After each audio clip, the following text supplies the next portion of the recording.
Hello everyone, I hope everybody is doing all right. मेरा नाम तितिक शुएरा है और इस लेक्चर के अंदर अपन एंशंट इंडियन हिस्ट्री को या फिर एंशंट हिस्ट्री को शुरू करने वाले हैं, जिसके अंदर लार्जली तो इंडियन हिस्ट्री के ऊपर ही फोकस करेंगे। कुछ एक पहले की पेलियो हिस्ट्री वगैरह उसके अंदर कुछ एक बेसिक्स देखेंगे और जो है ये लेक्चर अभी आज चलेगा। फिर उसके बाद या तो कल भी कंटिन्यू करूँगा या फिर जो है कल ज्योग्राफी अपन ले लेंगे, जो भी उस समय होता है उसके हिसाब से देखते हैं। और 3-3 दिन करके, वैसे अपन 3-3 दिन करके वीक के अंदर 2 सब्जेक्ट्स उठाएंगे। दोनों सब्जेक्ट्स कौन कौन से होंगे? ज्योग्राफी एंड,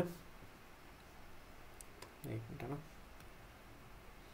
हाँ, ज्योग्राफी एंड, ये चल रहा है ना यार, लाइव चल रहा है, जिस किसी को भी लाइव देखना है ना। ज्योग्राफी एंड एंशिएंट हिस्ट्री, ठीक है। एंशिएंट खत्म हो जाता है फिर मिडिवल उठाएंगे, मिडिवल खत्म हो जाता है फिर देखते हैं पोस्ट वगैरह जो भी होता है उसके अनुसार उठाएंगे, है ना। चलो, R S Sharma old NCERT पढ़ रहे हैं। सबसे पहले सोर्सेस, जिस किसी को भी सोर्सेस के अंदर डाउट है तो सोर्सेस के अंदर देखो, न्यू एनसीईआरटी है, तमिलनाडु की जो स्टेट की उनकी बुक है वो है, ठीक है। ओल्ड एनसीईआरटी है। ओल्ड एनसीईआरटी के अलावा जो है ये ओल्ड एनसीईआरटी के ही 2-3 वर्जन और भी हैं। एक उसका ओल्ड एनसीईआरटी का थोड़ा न्यूअर वर्जन है, एक ओल्ड एनसीईआरटी का ऑक्सफोर्ड का वर्जन है ना। तो ये सब अलग अलग है, कोई सी भी बुक उठा लो, लार्जली कंटेंट एक जैसा ही है। मैं यहाँ पे आर एस शर्मा को रेफर करने वाला हूँ, ठीक है। आर एस शर्मा क्या है? ओल्ड एनसीईआरटी है, ये वाली ओल्ड एनसीईआरटी सबसे पुरानी वाली 1976 अराउंड के करीब की कुछ की ओल्ड एनसीईआरटी है, ठीक है। मतलब उसके तो बाद किए 1980s ऐसे कुछ किए, एग्जैक्ट मुझे ध्यान नहीं है कब किए। एक 2002 वाली है, वो नहीं उठा रहा हूँ, बस ये बता रहा हूँ, ठीक है। चलो, यूनिट 1 ज़्यादा किताब पढ़ना मत एंशिएंट हिस्ट्री से। वैसे प्री के अंदर आजकल तो कम से कम 5 से 7 क्वेश्चन आ ही जाते हैं। मेंस के अंदर जो है एंशिएंट हिस्ट्री से 1 से 2 क्वेश्चन आते हैं यूजुअली, ठीक है। कभी कभार थोड़े ज़्यादा, कभी कभार थोड़े कम होते हैं, बट एवरेज जो है वो 1 से 2 क्वेश्चन का है। एक क्वेश्चन 10 मार्क्स से लेकर के 15 मार्क्स तक का हो सकता है, समझ में। चलो, पहले बीच में 12:30 के भी आते थे, अब 12:30 के नहीं आते, 10 और 15 के ही आते हैं।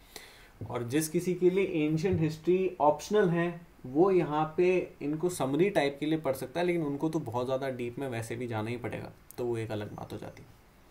शुरू करते हैं। अगर किसी को कोई भी डाउट हो, ठीक है, लाइव के अंदर, तो आप वहाँ पे टेलीग्राम के अंदर लिख देना, या फिर ये इसमें लाइव के अंदर यार 2-4 चीज़ें, ये टेलीग्राम के अंदर अब की बार मैंने लाइव शुरू करा है तो इसमें ये 2-4 ये पुश टू टॉक वगैरह मुझे पता नहीं है क्या है। तो अगर आपका नहीं आए, वैसे तो यहाँ पे मैंने इनिशियल तो म्यूट कर रखा है सबको, बट वैसे अगर आपका जो है नहीं आए, अगर आपको कुछ भी डाउट वगैरह हो तो या तो टेलीग्राम की चैट में ही लिख देना, मैं टेलीग्राम की चैट देख लूँगा, ठीक है। चलो शुरू करते हैं। यूनिट 1 क्या है? Sources of history. Sources of history के ऊपर है।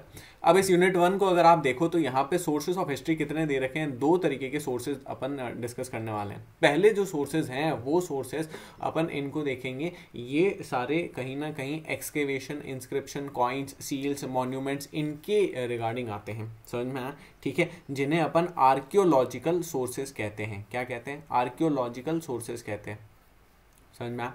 दूसरे जो होते हैं उन्हें अपन लिटरेरी सोर्सेज कहते हैं। क्या कहते हैं? लिटरेरी सोर्सेज कहते हैं। अब समझो, आर्कियोलॉजिकल सोर्सेज तो वो सारे सोर्सेज हो गए जिन सबको आपने एक्सकेवेट करा है, समझ में आया। और लिटरेरी सोर्सेज वो सारे हो गए जो उन्होंने खुद ने लिखे हैं या फिर वहाँ पे कहीं इंस्क्राइब करे हैं, किसी मैन्युस्क्रिप्ट वगैरह के अंदर मिल गए हैं, है ना। आई होप बेसिक डिफरेंस आपको इंस्क्रिप्शन और इनके बारे में पता होगा। मॉन्यूमेंट्स अपन समझते ही हैं, मॉन्यूमेंट्स, ताजमहल, ये वो सब मॉन्यूमेंट्स हैं। एक्सकेवेशन क्या होता है? लेयर्ड एक्सकेवेशन किया जाता है। अब क्या होता है, अक्सर जैसे जो है, अक्सर जैसे क्या होता है, जैसे आप अगर हिस्ट्री पढ़ोगे, ठीक है, कौन सी हिस्ट्री? एनसीईआरटी पढ़ोगे क्लास 6 की, क्लास 6 की अगर आप एनसीईआरटी पढ़ोगे तो उस एनसीईआरटी के अंदर आपको ऐसा पाया जाएगा, और भी ऐसे काफ़ी सारे एविडेंसेस हैं जो कि स्लेव डायनेस्टी, जैसे स्लेव डायनेस्टी थी, अब स्लेव डायनेस्टी इकलौती तो नहीं थी, ऐसे खूब सारी डायनेस्टीज़ के बारे में आएगा, ठीक है। तो स्लेव डायनेस्टी मिडीवल के अंदर थी, तो स्लेव डायनेस्टी इकलौती तो नहीं थी। जिन्होंने क्या करा था, जिन्होंने पहले से जो इरेक्ट स्ट्रक्चर्स थे उनको तोड़ ताड़ के उनके ऊपर खुद के स्ट्रक्चर्स बना दिए, समझ में आया, ठीक है। जैसे कुछ जैन और हिंदू टेम्पल्स थे, उनको तोड़ के फिर उसके ऊपर उनके खुद के स्ट्रक्चर्स बना दिए, किस जगह मस्जिद बना दी, किस जगह पे ऐसे खंबे खड़े कर दिए, कुछ भी अलग अलग चीज़ें कर दी। तो वो जब उन्हें पढ़ेंगे तब देखेंगे।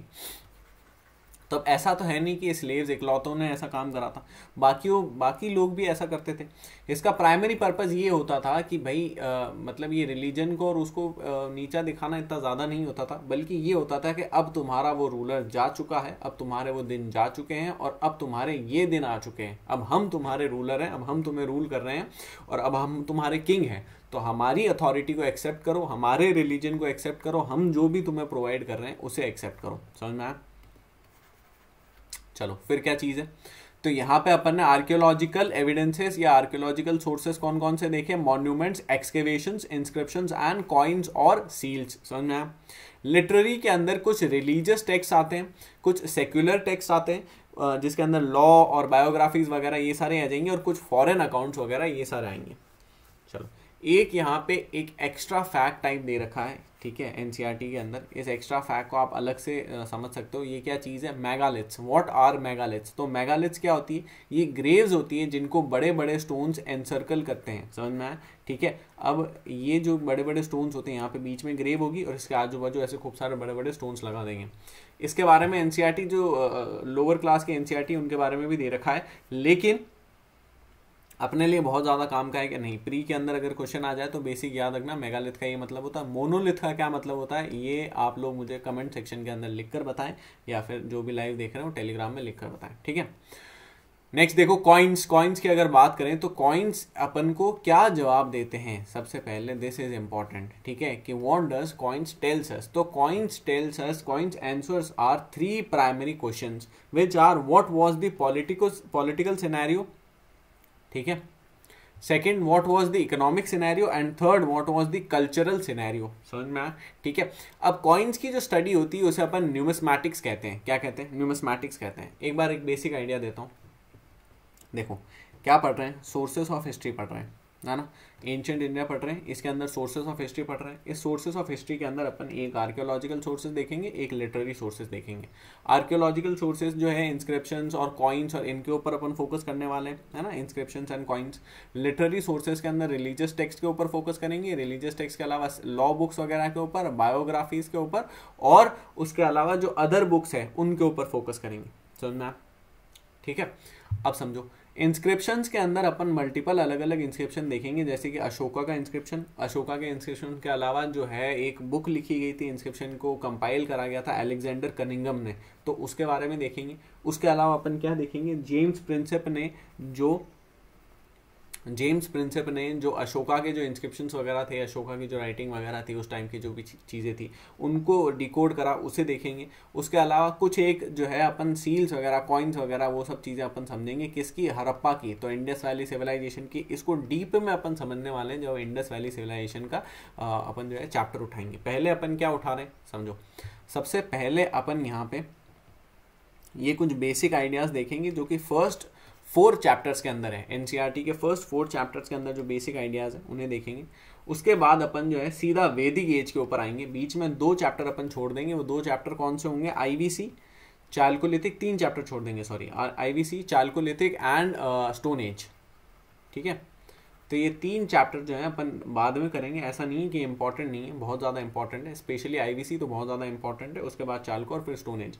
तो एक बार जो है एक बार वैदिक और उन सारे उनको समझेंगे, उसके बाद में इन्हें समझेंगे। डायरेक्टली लिंक्ड नहीं है तो आपको टाइमलाइन की टेंशन नहीं होगी। वैदिक एज के अंदर अपन अर्ली वैदिक पीरियड समझेंगे, अर्ली वैदिक के बाद लेटर वैदिक पीरियड समझेंगे, लेटर वैदिक के बाद अपन क्या समझेंगे? देखो यहाँ पे टाइमलाइन तुम्हें समझनी पड़ेगी, है ना। इधर से ही टाइमलाइन बता देता हूँ। ऐसी कुछ टाइमलाइन है।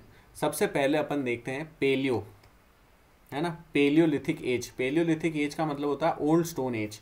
पेलियोलिथिक एज के बाद क्या आता है? मीजोलिथिक एज आती है। क्या आती है? मीजोलिथिक एज आती है। मीजोलिथिक एज का मतलब होता है मीडियम या फिर मिडल स्टोन एज, ठीक है, मीडियम नहीं, मिडल स्टोन एज, है ना। और फिर आता है नियोलिथिक एज, है ना, नियोलिथिक एज। इनके कुछ जो है ईयर्स वगैरह का भी है, उनके अंदर ज़्यादा डीप में मैं नहीं जा रहा हूँ। बेसिक आप समझो कि यहाँ पे पेलियो और स्टोन और इनको क्यों जोड़ रहे हैं? क्योंकि स्टोन एज थी, है ना। स्टोन्स के ऊपर ही पूरी की पूरी उनकी इकोनॉमी, पॉलिटी, सब कुछ, कल्चर वगैरह, सबके अंदर स्टोन और पत्तों के अलावा और कुछ नहीं था। समझ में आया? लिखना आता था क्या? लिखना नहीं आता था। इसीलिए इस पूरे एरिया, इस पूरे एरा को अपन जो है प्री हिस्ट्री कहते हैं। क्या कहते हैं? प्री हिस्ट्री कहते हैं। हिस्ट्री उसको कहते हैं जो लिखी गई हो, ये लिखी नहीं गई है तो इसे क्या कहेंगे? प्री हिस्ट्री कहेंगे। उसके बाद क्या चीज़ है? न्यूलिथिक एज के बाद यहाँ पर कुछ जो है इनके डिस्टिंक्शंस थे। पहले यहाँ पे जो टूल्स थे वो थोड़े से रफ थे, फिर ये रिफाइन हुए, फिर और रिफाइन हुए, है ना। फिर न्यूलिथिक एज के बाद जो आएगा, न्यूलिथिक एज के बाद में यहाँ पे अब थोड़ा सा मिक्सचर है ना। चालकोलिथिक वैसे शुरू हो जाता है, लेकिन चालकोलिथिक के साथ में उसके कंटेम्प्ररी एक और जो है वो चलता है, वो है आईवीसी। अब उसके बाद वापस जो है ऐसा नहीं कि चालकोलिथिक खत्म हो जाता, आईवीसी एक जगह पे खत्म हो जाता, लेकिन चालकोलिथिक फिर भी चल रहा होता है, ठीक है। तो चालकोलिथिक, आईवीसी, चालकोलिथिक, ये थोड़ा सा कंटेम्प्ररी मामला चल रहा होता है ना। और आईवीसी और इनको अब अलग अलग क्यों रखा है? क्योंकि आईवीसी जो है प्योरली अर्बन सोसाइटी थी, काफ़ी ज़्यादा एडवांस सोसाइटी थी, बहुत ज़्यादा एडवांस, है ना। और चालकोलिथिक एक रूरल सोसाइटी थी और बहुत ज़्यादा बैकवर्ड थी। समझ में आया? ठीक है, ये तो आपको पेलियो, मीजो, नियो और चालकोलिथिक ये सब समझ में आ गया, है ना। अब नेक्स्ट चीज क्या है? इतना समझने के बाद जो अगली चीज आती है वो आता है वैदिक पीरियड। क्या आता है? वैदिक पीरियड। वैदिक पीरियड के अंदर भी दो अपन पीरियड्स को देखेंगे। एक होता है अर्ली वैदिक पीरियड, ईवीपी, और एक होता है लेटर वैदिक पीरियड। क्या होता है? लेटर वैदिक पीरियड, एलवीपी। लेटर वैदिक पीरियड के अंदर 3 बुक्स आई थी, 3 वेद आए थे, और उनके साथ में जो उनकी जो है रिलेटेड बुक्स आई थी 3, ठीक है। और अर्ली वैदिक पीरियड के अंदर सिर्फ एक बुक आई थी, उसका नाम था ऋग्वेद। समझ में? अब समझो, लेटर वैदिक पीरियड हो जाएगा। लेटर वैदिक पीरियड के बाद अपन देखेंगे महाजनपदा का टाइम। किसका टाइम देखेंगे? महाजनपदा का टाइम। और इस महाजनपदा के टाइम के अंदर जो है सबसे ज़्यादा जो जनपद, सबसे ज़्यादा जो एरिया जो ग्रो करने वाला है, ठीक है, वो होगा मगध, है ना। तो मगध के अंदर भी कौन सी डायनेस्टी जो सबसे शानदार काम करेगी? वो होगी अपनी मौर्यास, है ना।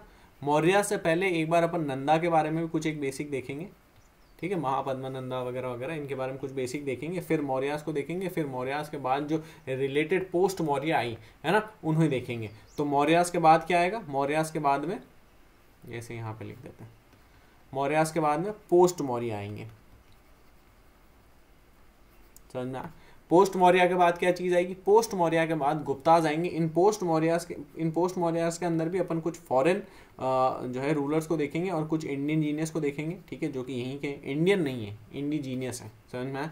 ठीक है। इंडियन क्यों नहीं है? क्योंकि इंडिया ही नहीं है, इंडिया का कंसेप्ट ही नहीं है। समझ में आया? ठीक है। पोस्ट मौर्य के बाद में क्या चीज़ है? इंडिया कंसेप्ट नहीं है, मतलब इस जगह पे, इस टाइम पे नहीं है ना, इस टाइम लाइन में नहीं है, अभी तो है, उस समय पे नहीं था, ठीक है।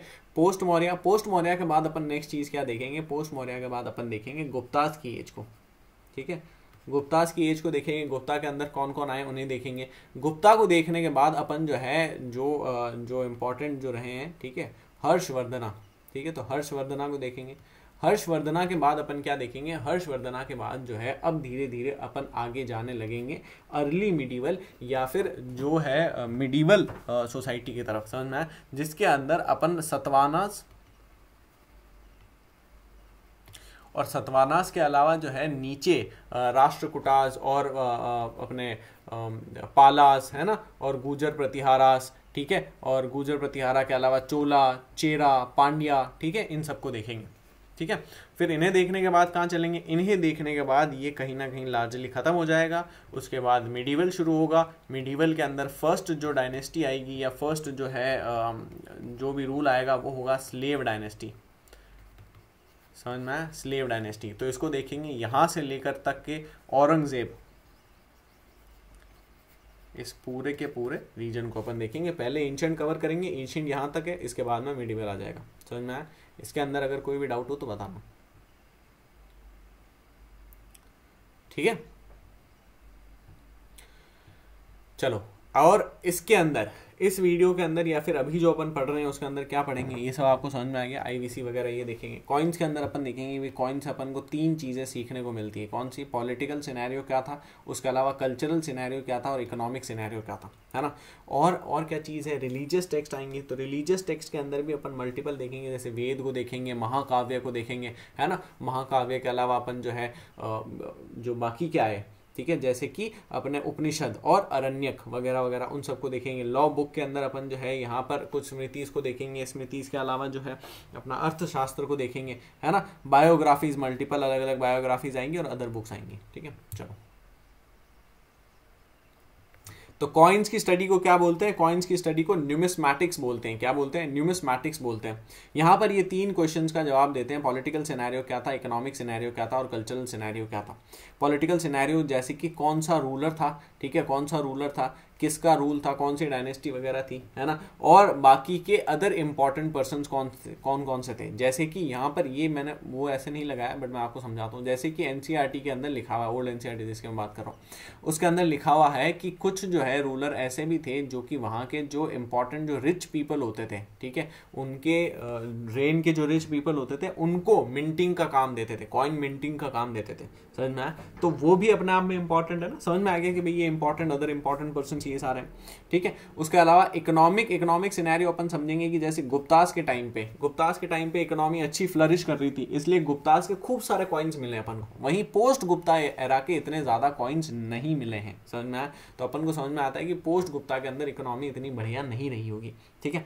फिर माइनिंग और इंडस्ट्रीज, इनके बारे में देखेंगे तो जैसे गोल्ड हो गया, सिल्वर हो गया, लेड हो गया, कॉपर हो गया, ब्रॉन्ज हो गया, इन सबके कॉइन्स मिले। तो इससे क्या समझ में आ रहा है कि इन सबको माइन करा जाता होगा, इन सबके इंडस्ट्रीज रही होंगी, तभी तो इनके कॉइन्स मिले ना, वरना कैसे मिलते। समझ में आया? कल्चर की अगर बात करें तो कल्चर के अंदर कौन कौन से गॉड्स को वो पूजते थे। जैसे आज अपन जिन गॉड्स को पूजते हैं उनको तो उस समय पूजा नहीं जाता था, ठीक है। तो कौन कौन से गॉड्स को पूजते थे, ठीक है। एनिमलिस्टिक कहीं ना कहीं अपना जो है रिलीजन उस समय रहा था, है ना, क्योंकि बहुत ज़्यादा पीछे थे अपन। फिर उसके बाद इंपॉर्टेंट एलिमेंट्स कौन से थे, इंपॉर्टेंट एलिमेंट्स कौन से थे, ठीक है। एनिमल्स, जैसे कि अगर किसी जैसे जो है अक्सर काफ़ी सारे कॉइन्स के ऊपर किसकी फोटो है, तो बुल की फोटो है ना, बुल की फोटो। तो इससे समझ में आ रहा है कि यार बुल जो है वो बहुत ज़्यादा इंपॉर्टेंट एक एनिमल है। समझ में आया? ठीक है। कुछ एक के ऊपर किसकी है, मदर गॉडेस की फोटो है ना। तो मदर गॉडेस को अपन पढ़ेंगे कि मदर गॉडेस कौन है ना। तो मदर गॉडेस की फोटो है। मदर गॉडेस की फोटो के अलावा जो है कौन कौन सी प्रैक्टिसेस उस समय पर होती थी, ठीक है, किस किस टाइप की प्रैक्टिसेस होती, तो ये भी कॉइन्स वगैरह के ऊपर लगा रखा है। जैसे हंटिंग वगैरह कुछ लगा दिया है, कुछ भी लगा दिया। ड्रेस कोड क्या होता है, जैसे एक राजा का, एक क्या काफ़ी सारे राजाओं की ऐसे जो है उनकी जो है कहीं ना कहीं उनकी वो बना रखी, ड्राइंग वगैरह बना रखी है ना। तो उनकी जब अपन ड्राइंग देखेंगे तो अपन को समझ में आएगा कि अच्छा इन्होंने कुछ इस तरीके के कपड़े पहन रखे हैं और ये कपड़े जो हैं ये अपन अभी तो नहीं पहनते। अब आप समझो कि ये जो टेलीविज़न के ऊपर, सोनी वगैरह के ऊपर अक्सर जो है ये अपने अपने वो शो लाते रहते हैं, सोनी और कलर्स और ये सारे के सारे अपने अपने शो लाते रहते हैं, उसमें अलग अलग कपड़े पहनते हैं और गले में कुछ कुछ मालाएं वगैरह होती है। अब वो मालाएं आज तो नहीं होती ना, कहीं पर भी आपको नहीं देखने को मिलेगी, उन शोज़ में ही है। तो शोज़ को कैसे पता पड़ा कि हम ऐसा कुछ पहना करते थे, इन्हीं चीज़ों से पता पड़ा। समझ में आप? ठीक है। फिर नेक्स्ट चीज़ देखो, इंस्क्रिप्शन की अगर बात करें तो इंस्क्रिप्शन जो है एपिग्राफी एंड पेलियोग्राफी, ठीक है, ये दोनों ही चीज़ें जो हैं, ठीक है, एपिग्राफी एंड पेलियोग्राफी, ये इंस्क्रिप्शन की स्टडी से अपन इसको डील करते हैं। प्रोज, इसमें बेनिफिट क्या होता है? देखो इंस्क्रिप्शन की स्टडी करने का सबसे बड़ा बेनिफिट ये होता है कि ये right from the horse's mouth चीज़ें आती है, ठीक है। यहाँ पे कुछ एक जगह मैं कुछ कुछ लिख देता हूँ, उसको इग्नोर करना, ठीक है, जो मैं बता रहा हूँ उस पर फोकस करना, ठीक है। और फोटो अगर अनक्लियर हो तो फोटो का मुझे बता देना, वापस भेज दूंगा। बाकी नोट्स आप खुद से बनाओ, कुछ भी डाउट हो तो यहाँ पे पूछ लो। यहाँ पे जो मैं बना रहा हूँ, जो बता रहा हूँ, उसके ऊपर फोकस करो, है ना। तो right from the horse's mouth, सीधा घोड़े के मुंह से, समझ में आया, right from the horse's mouth. तो अगर सीधा घोड़े के मुंह से, मतलब जिसने इंस्क्रिप्शन बनाया है, अगर अपन डायरेक्टली उसे स्टडी करें तो क्या कोई एडिशन या डिलीशन या फिर ऑल्टरेशन, समझ में आया, ऑल्टरेशन टाइप की चीज होगी क्या? नहीं होगी। वो चीज एज इट इज आपको परोसी जाएगी। जैसे कि ही सेड शी सेड वाली बात नहीं होगी। ही सेड शी सेड का क्या मतलब है? जैसे आप मुझे बताते हो कि भाई उसने XYZ पर्सन ने मुझे बताया कि ABC बीमार है, मैंने जो है किसी और पर्सन को ये जाके बताया कि जो है ABC मरने वाला है, किसी और ने किसी और पर्सन को बताया ABC मर चुका है, किसी और ने किसी और पर्सन को बताया कि ABC का फ्यूनरल हो गया, और उस दिन जो है ABC रोड पे सड़कों पे घूम रहा है। समझ में आया? ठीक है। तो ही सेड शी सेड वाली चीजें नहीं होगी, और बल्कि क्या होगा, जो है right from the horse's mouth, directly अपन को चीजें देखने को मिलेगी। कॉर्पस देखो, प्रो तो अपन ने देख लिया, एक इनका कॉन भी होता है। कॉन ये होता है कि इन्हें जो है समझना बहुत ज्यादा मुश्किल होता है। जैसे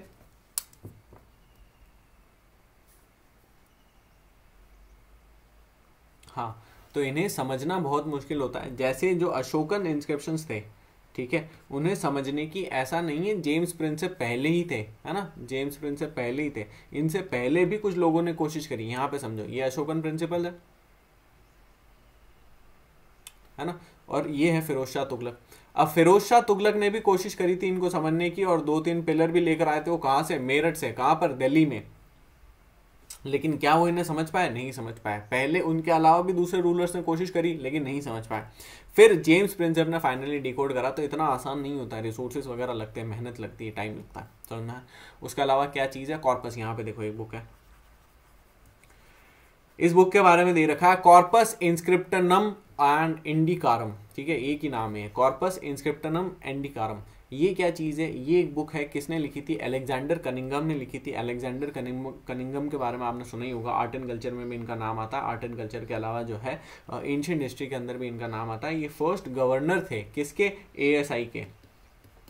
ASI अक्सर न्यूज़ में रहता है। ASI क्या चीज़ है? Archaeological survey of India. इसके फर्स्ट गवर्नर थे। और ये जो ASI था, यहाँ पर अलेक्जेंडर कनिंघम ने ही IVC की जो सील थी, ठीक है, IVC की जो सील्स थी उनको जो है उनको मतलब ऐसे डिस्कवर तो नहीं कह सकते, लेकिन उनको लाइमलाइट में लेकर आए थे कि यहाँ पर एक पूरी पूरी सिविलाइजेशन थी, उस सिविलाइजेशन को ढूंढो, this is a different civilisation. समझ में आया?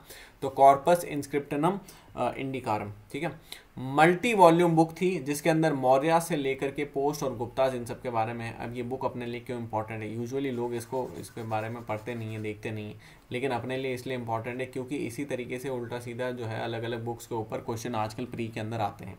समझ में? ठीक है, direct straight forward question ancient से, मिडीवल से और आर्ट एंड कल्चर से आप उम्मीद भी नहीं कर सकते। ठीक है, तो यूजलेस बात होगी कि भाई आप एंशिएंट, मिडीवल और जो है आर्ट एंड कल्चर से मैं आपको जो हल्की फुल्की चीज़ें पढ़ा रहा हूँ उनमें से क्वेश्चन आएंगे, ऐसा कुछ भी नहीं होने वाला। टफ क्वेश्चन आने वाले हैं। ठीक है, तो कॉर्पस इंस्क्रिप्टनम इंडिकारम। और ये अशोकन इंस्क्रिप्शन की अगर बात करें तो अशोकन इंस्क्रिप्शन जो है किस लैंग्वेज के अंदर लिखे गए थे, सबसे पहले इसको देखते हैं। तो अशोकन इंस्क्रिप्शन प्राइमरीली 3 लैंग्वेजेस के अंदर लिखे जाते थे, सॉरी 4 लैंग्वेजेस के अंदर लिखे जाते थे। दैट वाज ब्राह्मी, ब्राह्मी के अलावा खरोस्ती, खरोस्ती के अलावा अरामिक, अरामिक के अलावा ग्रीक। अब ये अरामिक और ग्रीक जो लैंग्वेज है ये सिर्फ नॉर्थ वेस्ट के अंदर लिखे जाते थे। नॉर्थ वेस्ट जो फ्रंटियर प्रोविंस जो आज की तारीख में जहाँ पर खैबर पख्तूनख्वा वगैरह है ना, ठीक है, तो उन जगहों पर लिखे जाते थे। क्यों? क्योंकि वहां तक पहले तो अशोका का रूल था, चक्रवर्तीन थे वो। चक्रवर्तीन का मतलब होता है जिसका अफगानिस्तान से लेकर के नॉर्थ ईस्ट तक और जम्मू कश्मीर से लेकर के कन्याकुमारी तक रूल हो, उसे जो है अपन चक्रवर्तीन रूलर कहते हैं। समझ में आया? ठीक है, तो ये चक्रवर्तीन रूलर थे। अब जो चक्रवर्तीन ये रूलर थे, तो उस समय पर ये वाला जो रीजन है, ठीक है, ये वाला जो रीजन है जिसके अंदर अफगानिस्तान और जो है पाकिस्तान का भी जो कुछ एक एरिया आ गया, नॉर्थ वेस्टर्न एरिया आ गया अपना, तो वो जो नॉर्थ वेस्टर्न एरिया है वहाँ पर देखो हिंदी तो कहीं पर भी नहीं बोली जाती थी, इंग्लिश भी कहीं पर नहीं बोली जाती थी। तो ब्राह्मी और खरोष्टी और पाली और प्राकृत और ये वाली जो लैंग्वेजेस थी ना, ये लैंग्वेजेस भी वहाँ पर नहीं चलती थी। वहाँ पर क्या चलता था? अरामिक और ग्रीक लैंग्वेजेस चलती थी।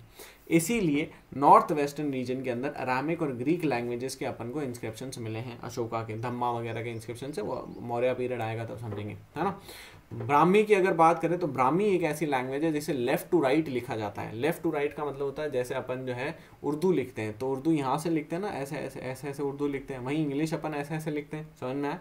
ठीक है, इंग्लिश ऐसे तो नहीं लिखते ना, ऐसे नहीं लिखते ना, ठीक है। फिर उसके बाद क्या चीज़ है, तो इसे लेफ्ट टू राइट लिखा जाता है। Most of India and Afghan, यहाँ पर जो है इस लैंग्वेज को बोला जाता था ब्राह्मी को, इंडिया के अंदर भी और अफगानिस्तान के अंदर भी। ग्रीक और अरामिक लैंग्वेज जो नॉर्थ वेस्टर्न वाला रीजन था। खरोष्टी जो लैंग्वेज है ये नॉर्मल है, राइट टू लेफ्ट लिखी जाती है। डिसाइफर की अगर बात करें तो मैंने आपको बताया फिरोज शाह तुगलक ने मेहनत करी थी, लेकिन ज़्यादा कुछ फ्रूटफुल रिजल्ट्स नहीं निकले। जेम्स प्रिंसेप ने फाइनली इन्हें डिकोड करा था। ठीक है, चलो भाई इस वीडियो के अंदर इतना ही। नेक्स्ट वीडियो जो है उसको अपन अपलोड करेंगे तो लिटरेरी सोर्सेज को डिस्कस करने वाले हैं। ठीक है, कौन कौन से लिटरेरी सोर्सेज रहे, अभी मैंने रिलीजियस वगैरह बताया, उनको देखेंगे। आई होप इसके अंदर आपको कोई भी डाउट नहीं हो। अगर इसके अंदर कोई भी डाउट हो तो अभी पूछ लो, और बाकी जो है बाद में अगर कोई देखे तो वो कमेंट सेक्शन के अंदर पूछ लेना। ठीक है, यूट्यूब में। इसमें कोई डाउट है क्या अभी?